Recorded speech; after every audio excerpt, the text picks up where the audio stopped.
Good evening. My name is Don Ficken. I'm with the Library Telescope program. We are part of a task force that's been working for many years now, several years, to promote what I really think is an excellent program. It's a program where we are putting telescopes into libraries for check out like a book, and binoculars and other great things. So tonight we've got a great program. Obviously, this is the start of 2025, and there's a lot of really cool stuff coming up throughout the year. And we have Mr. John Goss from the Astronomical League that will tell us a little bit about what he would look for if he had a library telescope. But before we do that, I'd like to go through a few things. If you're not familiar with the Library Telescope Checkout program, we've been around a while. We're in, I think, 9 countries now, believe it or not. We brought on Switzerland recently, and we got the UK. We got almost every state in the USA and almost every province in Canada. If you go to our librarytelescope.org website, you'll be able to do a click on the world map and just drill down. And if we have had your library register with us, or if we know about that, you can actually find out library locations that offer the program. So we are pretty excited. Since we've talked last year, we have formed ourselves into a legal entity. We actually are 501c3 now. We got a lot of stuff going on behind the scenes, and we continue with the same goal we've always been, which is really just grow this wonderful program that was thought up in 2008 and just share best practices amongst a number of us providing support.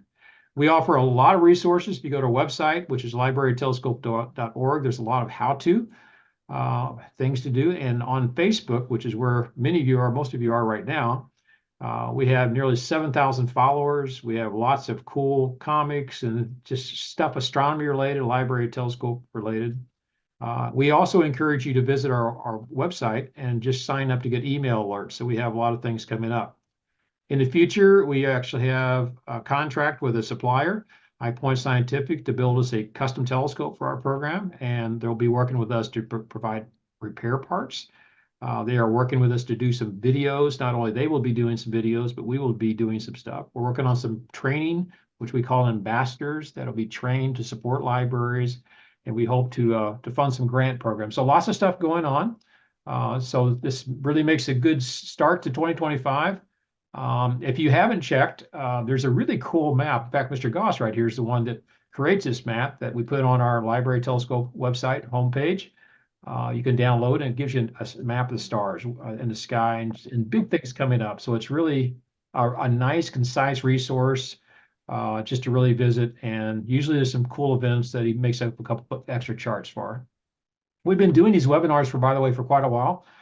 We actually go back to 2020, the year 2020. This is our 46th webinar. Oh. And if you look, this will all be on the front page of our homepage or our Library Telescope or website. You can just click on these. They're typically no more than 30 minutes or so. And all kinds of things, everything from how-tos to how to repair to International Observe the Moon Night, things like that, Greek stories and the stars, just all kinds of great stuff. So with that, what I'm going to do is I'm going to turn it over to Mr. Goss, and I'm going to stop sharing. I'm going to get his program going. We will be taking questions at the end, so just to make sure that we get through this pretty well. And some of you may be on Zoom, some of you may be on Facebook. If you're on Facebook, just drop them in the chat, and we'll be watching for those.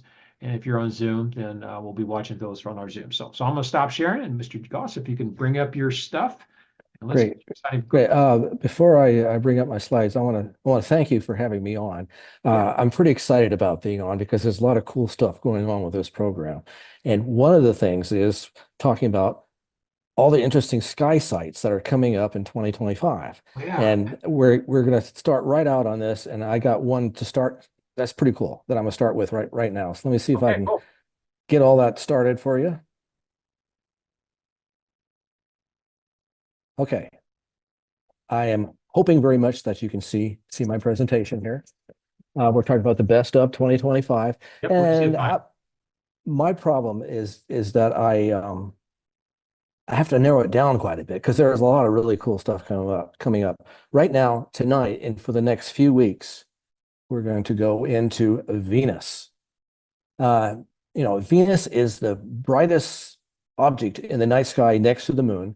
You can see it tonight. You can see it over the next month and a half, almost 2 months. Every night right after sunset, let's say 60 minutes after sunset, it'll be in the west. The bright star-like object is Venus. Now, the reason why I'm talking about it is because it is really good right now to look at for the next few weeks. And what you're going to see, or what the deal is with all this, oops, sorry, wrong way. What the deal is that you have Earth and Venus going around the sun in their endless race around the sun. Venus is catching up to the Earth, and in doing so, from our Earth's perspective, you can see it as a crescent in the sky.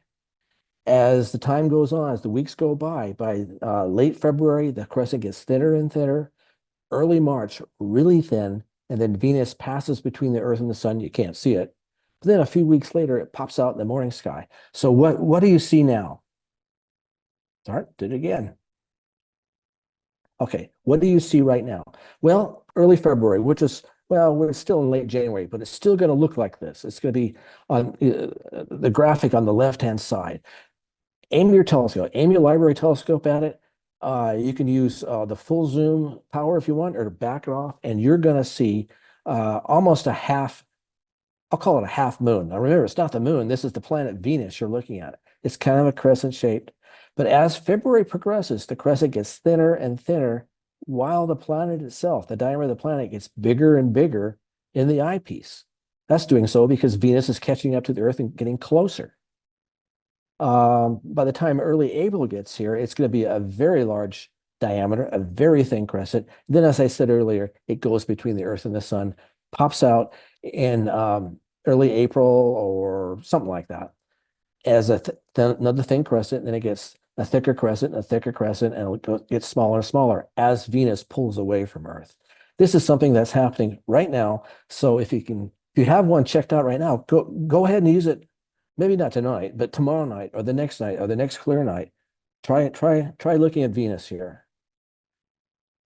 What we also want you to do, these library telescopes comes with something called a moon port.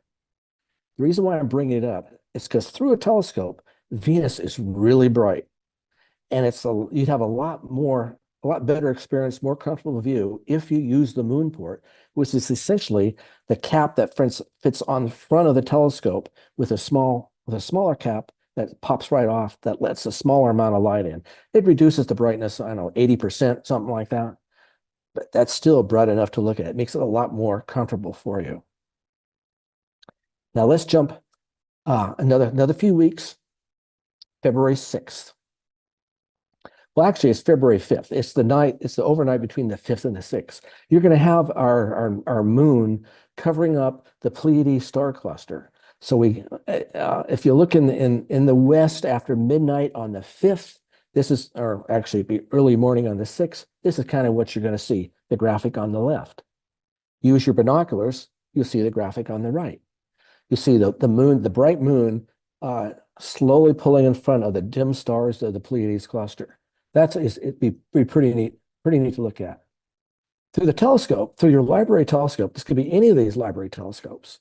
This is more like what you're going to see. The big bright moon slowly pulling in front, excuse me, of a number of dim stars of the Pleiades star cluster. This particular shot is what it's going to look like at about 1 a.m. Central Time. Of course, that would mean that's 2 a.m. Eastern. And excuse me, that'd be 11 p.m.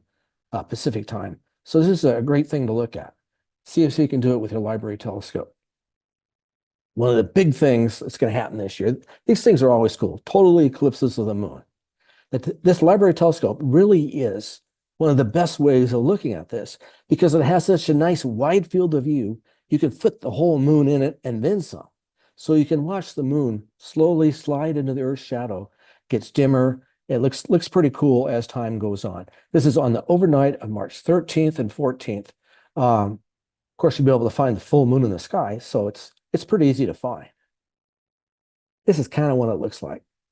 March 14th it begins at about a little after midnight in the Central Time, and goes until about 3:48 a.m. on Central Time. So at mid-eclipse, which is the graphic over on the far right, really, the moon is all in the Earth's shadow, and it turns into a really dark, eerie red. That is really cool to see through the library telescope. Binoculars is a good way to look at it too, but the library telescope with its nice field of view is the way to look at this thing. Be sure to mark that on your calendar and watch it if the weather is clear. That's the problem with all these. The weather's got to be clear.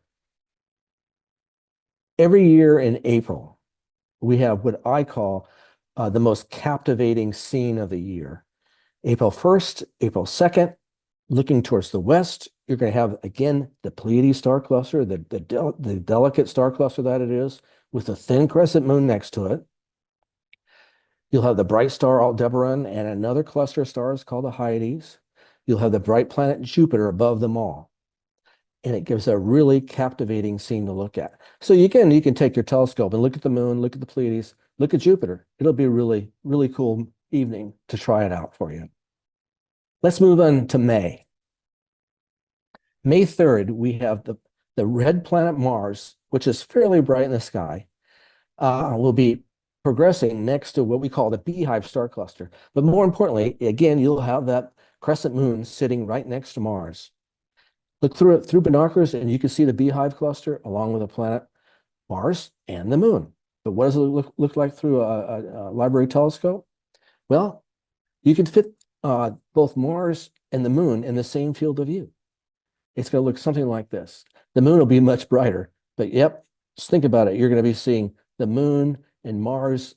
Mars is so much further. I think Mars will be like 90 million miles from us, while the moon's only 240,000. Mars is quite a bit farther. That's something to look at.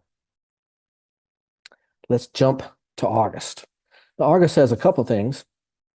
In the morning sky, we're going to have Venus. Remember, I was saying how Venus is going to disappear over the next few weeks and pops out in the morning sky in early April.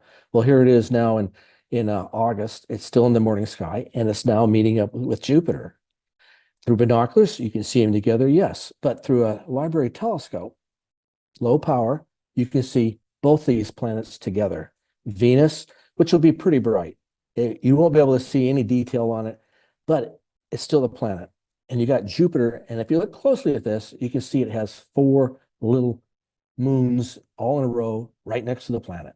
You can see that through the telescope. So look for that on about August 12th. August 11th, they'll be close together as well, but August 12th, they'll be the closest. And try to do it an hour and a half before sunrise while the sky is still dark. It's in the morning though, so you got to get up early. A week or two later, we're going back to the morning sky, and this is another captivating scene, but it's the one in the morning sky for the year. You got bright Jupiter, brilliant Venus, the nice thin crescent moon, and the bright stars Castor and Pollux and Procyon. Plus, you have a visitor way down close to the horizon, Mercury. You're not going to see much Mercury when you look at it through the library telescope. It'll make it nice and brighter. It'll be a lot easier to see. So think about that. The mornings of August 20th and the 21st.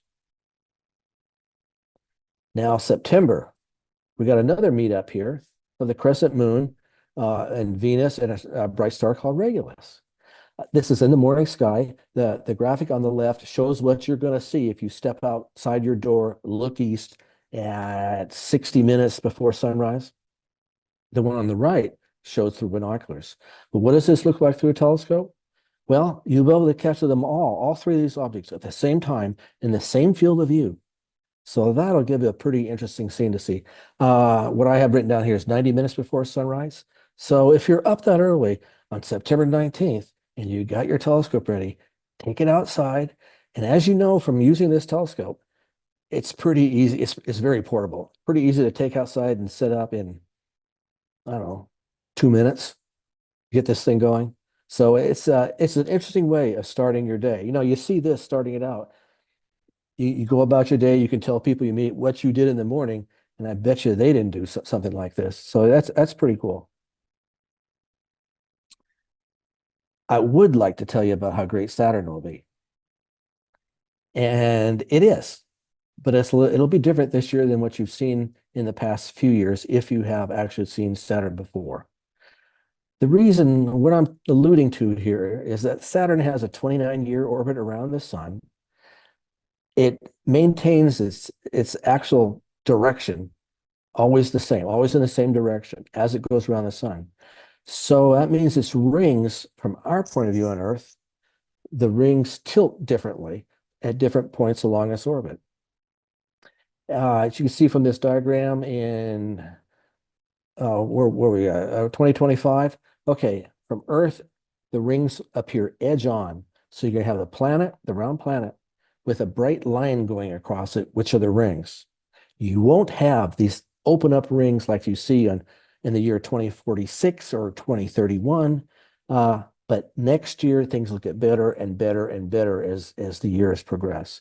But it's an interesting thing to see nonetheless. And hopefully I got it. Yes, I do. I got another illustration here. Late summer or fall of this year, 2025, you'll be able to see the little planet with that line going across it. That's the ring. And then off to the side, someplace off the side, you'll see another little dot. That's its moon Titan.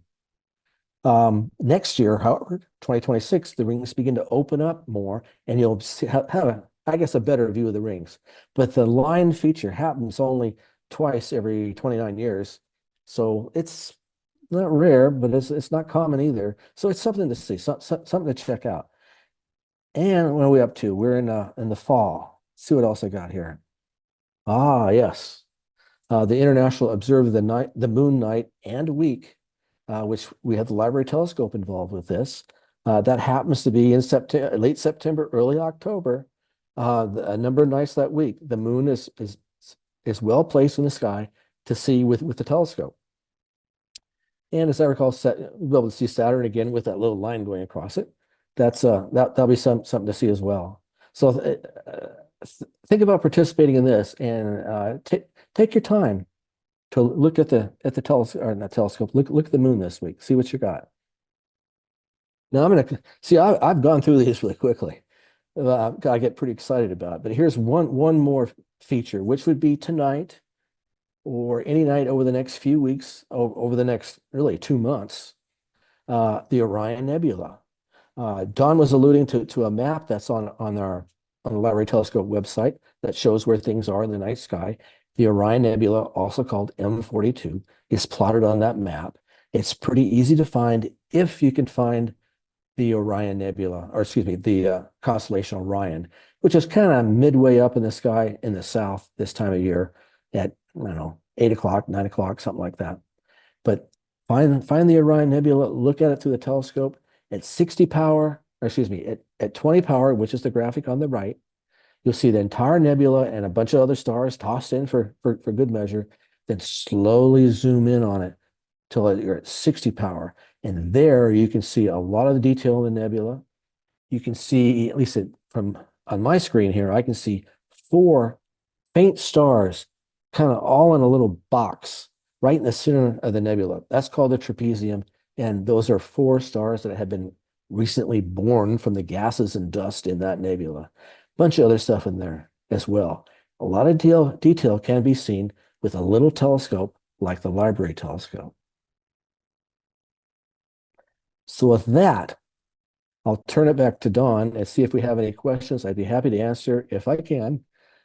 See what we got here. Also, I want to thank the Astronomical League for some of these graphics and earthsky.com for some more of these graphics. Don't worry, we have permission to show them. So it's pretty cool stuff.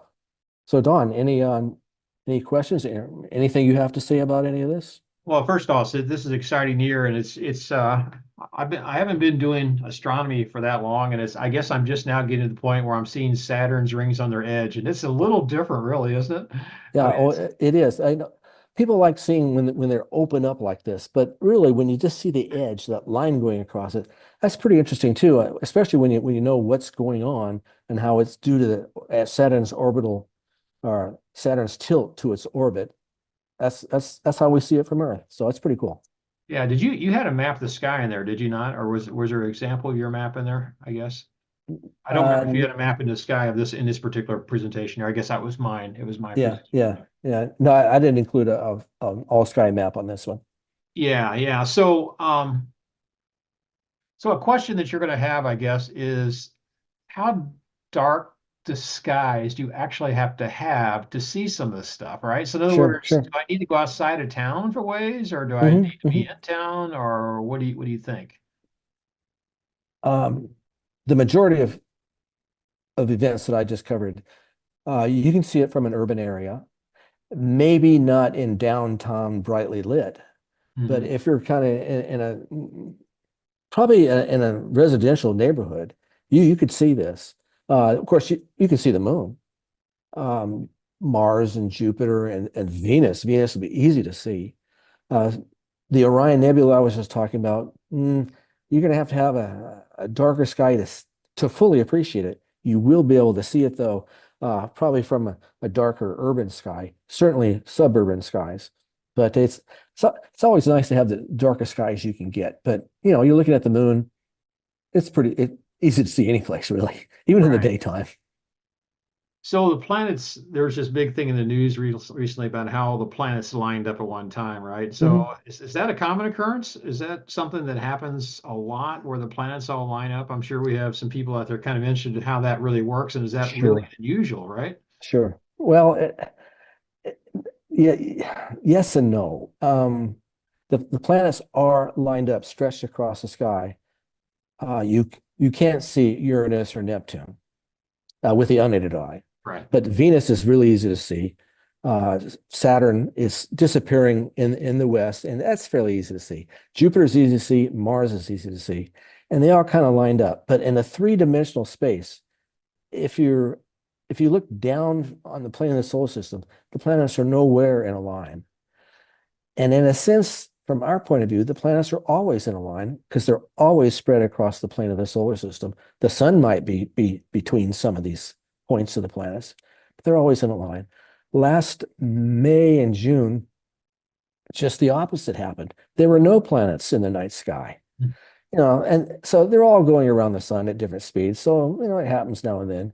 But as far as the planets in three-dimensional space being all in a row, it has been calculated that will happen once every 346 billion years. Oh, wow. Now, the Earth is only what, 4 or 5 billion years old. So pretty sure it's never happened. Pretty sure it's not going to happen for a long time. So Yeah. don't count on it. All right. All right. So I think most of this context has been in terms of a telescope itself, right? So what Mhm. about binoculars? I mean, binoculars have the ability to see a wider field, if I understand correctly. In other words, they Yes. see more sky, right? So there's how does Yes. that work with some of this with binoculars? Binoculars are really underrated Hmm. because they are so easy to use. How long does it take to set up a pair of binoculars? What, 30 seconds to put them on, swing them over your head and turn off the lens, open up the lens caps and walk outside.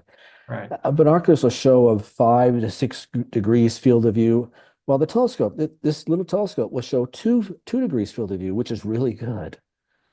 So yeah, binoculars show a nice wide field, so it's easy to see things, and you're holding them, so it's easy to keep things steady because everything's nice and wide on you. They're very useful, and they're really pretty powerful. You can see the Orion Nebula looks great in binoculars. The Pleiades star cluster, which I was talking about, with you can see it with the moon coming in front of it and all that. The Hmm. Pleiades is really meant to be best viewed through binoculars. So yeah, there are a lot of things up there. If you have a pair of binoculars, take them outside, use them. Use them with the telescope, or they're easy to use. Yeah, I think you can even see. Can't you see some of the moons of Jupiter if you have binoculars sometimes? Yeah, your hands have to be incredibly Yeah, steady to yeah, you do have to be that. pretty. Yes. But it's not hard to do. You can mount them on a regular camera, a tripod. It's kind of awkward figuring out how to do this. Or you can buy a real tripod for binoculars, and it keeps the view nice and steady. Your hands are shaking after a while. With magnification, binoculars are generally like 10 power magnification. Well, the magnification of 10 power magnifies everything 10 times, including the shake in your hands, you know, the rotation of the earth. It's all magnified 10 times. So you got to have things steady to get a really good view.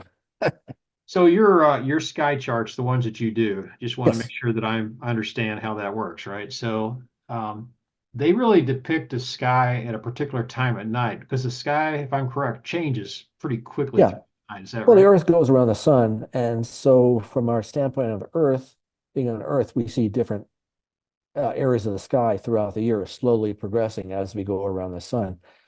These charts are meant. I give a time of night on each one, and generally it's about 2 hours after sunset, something like that. So, and it's for looking directly south. So the way to do the chart is you hold the chart in your hand, you face directly south. So then the stars at the bottom of the chart are right in front of you along the southern horizon. And then there's a zenith point on the chart, which is the center of it. Well, that's directly overhead. And then, of course, the northern horizon's way behind you. What I find the problem with these charts or any chart is that the sky is huge. Yeah. Yet the chart's only like 7 inches in diameter. So you have to figure out what this much on the chart, how it much is in the sky. It's huge in the sky. You look at the Big Dipper, which is on the chart. It's just a couple inches long on the chart. Well, I think we've all seen the Big Dipper. We know how big that is in the sky. But once you use this a few times, you get the hang of it. So it gives you an idea what's going on. Well, that's good. Well, we're going to wrap up, but I'd like you to make a plug. I know that you work with the Astronomical League, right? So some people may not Yes. even know what the Astronomical League is. And if I'm correct, the Astronomical League also works with astronomy clubs to donate a telescope, once a year, right, to different clubs in It, different regions. You want to explain that before we wrap up? yeah, sure. Well, the Astronomical League is really an organization for amateur astronomers across the country. And the way it normally works, there are other ways, but the way we normally do it is that members of astronomy clubs, the astronomy club joins the Astronomical League, and we have all these benefits such as magazines and these star charts and other programs. One of the things we do is we give away up to 11 library telescopes each year. Hmm. Um, and it's pure luck on winning it. It's a drawing contest, and we have our organization is divided into 10 regions across the country. So each region will win or is eligible to win a telescope. So we have 10 of those, and we have another, which we call member at large, which is a way of joining our organization individually instead of belonging to an astronomy club. And those people have a chance at winning one. It's a good deal. What this is like a 350, $400 value that you can win and donate it to your library and boy, expand the program. So what I found interesting about the Library Telescope program, I belong to actually a couple of astronomy clubs here in St. Louis that are part of the Astronomical League, by the way. Mhm. And it seems like it's really the Library Telescope is a really good way to get introduced to astronomy because it's a very simple instrument. You can actually operate it pretty quickly, and all the things you've talked about, 50 power, whatever else, are very accessible through this Mhm. telescope. So it's very portable. So that allows you to if you don't have a telescope or don't own one, if you've never tried one, to really try it and take advantage of some of the Sure. wonderful things that you're talking about for the entire year. So for those of you listening, I suggest that you check our librarytelescope.org website out, check our world map out, and see if a library around you is participating in the program. And if it's not, I would encourage them to find out Sure. because the latest thing that's really very cool is that libraries can now purchase a fully modified telescope. You don't have to make all the changes we used to. You can have all the little stuff, the ropes and all that already put on there, and you can buy them and literally put a label on there and you're ready to go. So it's a really very popular program in our St. Louis market, for example. It's not unusual for us to have 100 to 200 people on the waiting list to get the Wow. telescope checked out. So that's really impressive. Yeah. So with Well, I that, think one of the real beauties of this program is that patrons can check out the telescope and take it home and use it, and the kids and the parents and friends can use it. yeah, But if they don't like it, if they decide it's not for them, then just return it to the library. But if they really like it, yeah. they can check it out some more, or they can turn around and buy their own telescope, a bigger one, a better one. So it's a good intro into the stargazing and amateur astronomy hobby. All right, well, we're going to go ahead and wrap up here. And thanks a lot, everybody, for joining us tonight. And we'll make sure this is posted out to Facebook. And I'm excited. This is a cool year. I'm still not quite used to Saturn's rings being on the side, but it's like a little toothpick stuck in there. But you know what? It's still pretty cool. It's just like a Yep. different way to look at it. But Jupiter, Saturn, Moon, Orion Nebula is just something you just got to see. I mean, it's just amazing, and particularly if you can get to dark skies, it just really Yeah. pop that's just a You bet. You bet.